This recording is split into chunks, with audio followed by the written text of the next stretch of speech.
Hello दोस्तों, स्वागत है आपका मेरे यूट्यूब चैनल में। दोस्तों, अगर आपको मेरी कहानी अच्छी लगे तो please like, share and subscribe ज़रूर करिए। तो चलिए आज की कहानी शुरू करते हैं। एक जंगल में पहाड़ की चोटी पर एक किला बना था। किले के एक कोने के साथ बाहर की ओर एक ऊंचा विशाल देवदार का पेड़ था। किले में उस राज्य की सेना की एक टुकड़ी तैनात थी। देवदार के पेड़ पर एक उल्लू रहता था। वह भोजन की तलाश में नीचे घाटी में फैले ढलवा चारागाहों में आता। चारागाहों की लंबी घास व झाड़ियों में कई छोटे मोटे जीव व कीट पतंग मिलते, जिन्हें उल्लू भोजन बनाता। निकट ही एक बड़ी झील थी जिसमें हंसों का निवास था।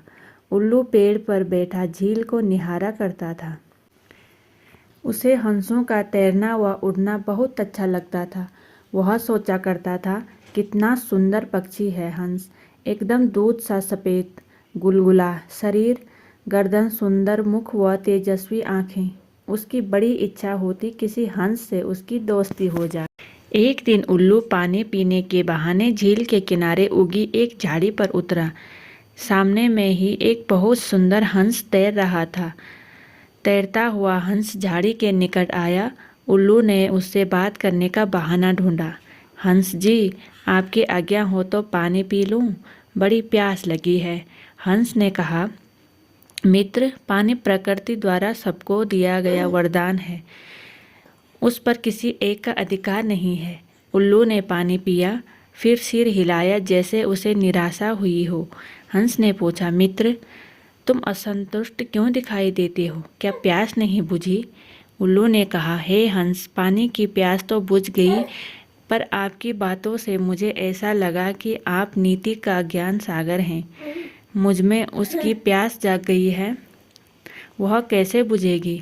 हंस मुस्कुराया, बोला, मित्र, आप कभी भी यहाँ आ सकते हैं, हम बातें करेंगे। इस पर मैं जो जानता हूँ वह आपका हो जाएगा और मैं भी आपसे कुछ सीखूंगा। इसके बाद हंस और उल्लू रोज़ मिलने लगे। एक दिन हंस ने उल्लू को बता दिया कि वह वास्तव में हंसों का राजा है, हंसराज। उसका असली परिचय देने के बाद हंस अपने मित्र को निमंत्रण देकर अपने घर ले गया। शाही ठाठ थे, खाने के लिए कमल व फूलों के व्यंजन परोसे गए और जाने क्या क्या दुर्लभ खाद्य पदार्थ थे। उल्लू को पता ही नहीं लगा। बाद में सौंफ, इलायची की जगह मोती पेश किए गए। उल्लू दंग रह गया। अब हंसराज उल्लू को महल में ले जाकर खिलाने पिलाने लगा। रोज दावत होती। उसे उल्लू डरने लगा कि किसी दिन साधारण उल्लू समझकर हंसराज दोस्ती न तोड़ ले।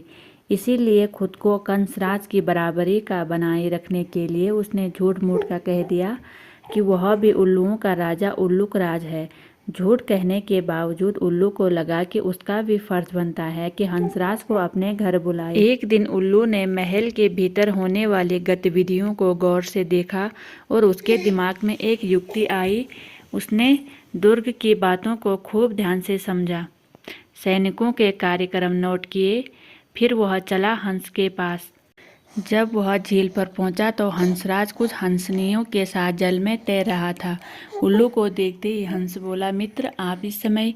उल्लू ने कहा, हाँ मित्र, मैं आपको आज अपना घर दिखाने व अपना मेहमान बनाने के लिए ले जाने आया हूँ। मैं कई बार आपका मेहमान बना हूँ, मुझे भी सेवा का मौका दो। हंस ने टालना चाहा, मित्र, इतनी जल्दी क्या है, फिर कभी चलेंगे। उल्लू ने कहा, आज तो आपको लिए बिना नहीं जाऊँगा। हंसराज को उल्लू के साथ जाना ही पड़ा। पहाड़ की चोटी पर बने किले की ओर इशारा कर उल्लू उड़ते उड़ते बोला, वह मेरा किला है। हंस बड़ा खुश हुआ। वे दोनों जब उल्लू के घर वाले पेड़ पर उतरे तो किले के सैनिकों की परेड शुरू होने वाली थी। दोनों सैनिक बुर्ज पर बिगुल बजाने लगे। उल्लू दुर्ग के सैनिकों के रिज के कार्यक्रम को याद कर चुका था, इसीलिए ठीक समय पर हंसराज को ले आया था। उल्लू बोला, देखो मित्र, आपके स्वागत में मेरे सैनिक बिगुल बजा रहे हैं।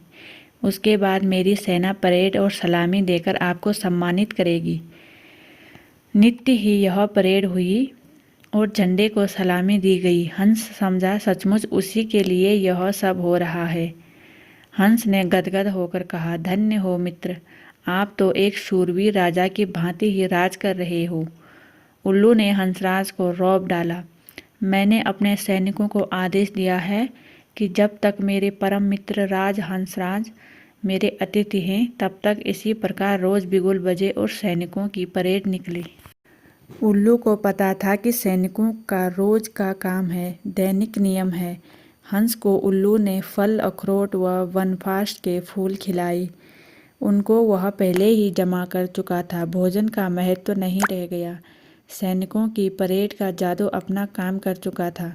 हंसराज के दिल में उल्लू मित्र के लिए बहुत सम्मान पैदा हो चुका था।